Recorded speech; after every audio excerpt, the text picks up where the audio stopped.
Welcome to Quick Tips for Sewing Machines.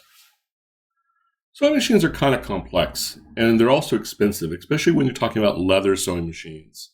So when you start to shop for them, either used or new, you start to look and compare, and it gets kind of confusing pretty quickly as to what should you buy and what features. And then, I really suggest not talking to your friends about it, because as far as they're concerned, sewing machines are all the same. It's the same one that their mother used or their grandmother used. So it's getting very confusing very quickly.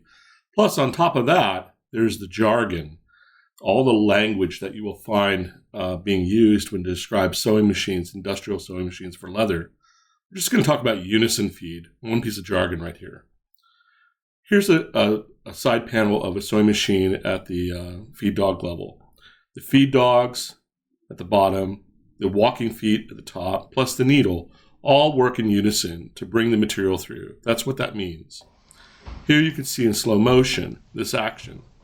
Pay attention to the needle, because the needle also is moving back and forward.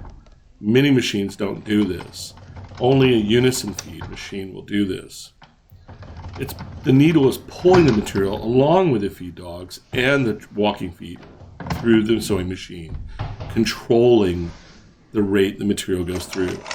Here's an example on a cylinder arm machine, the exact same thing. What this achieves is it achieves a consistent stitch rate. So each stitch looks exactly spaced exactly the same.